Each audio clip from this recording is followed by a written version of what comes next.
മനോഹരമായ മലനിരകളും ആഴത്തിലുള്ള തീരപ്രദേശങ്ങളൊക്കെ ഉൾക്കൊള്ളുന്ന സ്കാൻഡിനേവിയൻ രാജ്യമായ നോർവേയെക്കുറിച്ച് നമ്മളിൽ പലർക്കും അറിയാം. സൂര്യനസ്തമിക്കാത്ത രാജ്യം എന്നുകൂടി അറിയപ്പെടുന്ന നോർവേ നമ്മളിൽ പലരുടെയും ബക്കറ്റ് ലിസ്റ്റിൽ ഉൾപ്പെടുന്നതാണ്. എന്നാൽ അധികമാരും എത്തിപ്പെടാത്ത നോർവേ ഓഫ് അറേബ്യ എന്നറിയപ്പെടുന്ന ഒമാനിലെ കസബിനെ കുറിച്ച് കേട്ടിട്ടുണ്ടോ?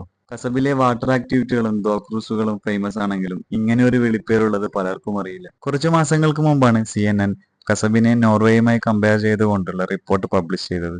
യുഎഇയുടെ വടക്കേ അറ്റത്തുള്ള റാസൽ ഖൈമയുമായി അതിർത്തി പങ്കിടുന്ന ഒമാന്റെ ഭാഗമായ മുസാണ്ടൻ ഗവേണേറ്റ് ആണ് നോർവേ ഓഫ് അറേബ്യ എന്നറിയപ്പെടുന്നത്. റോഡിന്റെ ഒരു വശത്ത് മലനിരകളും മറുവശത്ത് കടലും എന്നുള്ളതാണ് കസബിന്റെ മറ്റൊരു പ്രത്യേകത.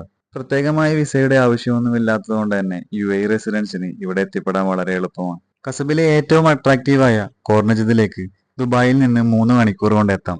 ഒമാനിലെ സമ്മർ സീസണിന്റെ പീക്ക് ടൈമിൽ ഒരു അന്യായ ഫീൽ ആയിരിക്കും നോർവേ ഓഫ് അറേബ്യ എന്നറിയപ്പെടുന്ന കസബ്. ഏറ്റവും ബഡ്ജറ്റ് ആയിട്ട് എങ്ങനെ ദുബായിൽ നിന്ന് കസബിലേക്ക് പോകാമെന്നുള്ളതിന്റെ വീഡിയോയുടെ ലിങ്ക് ഡിസ്ക്രിപ്ഷനിലുണ്ട്.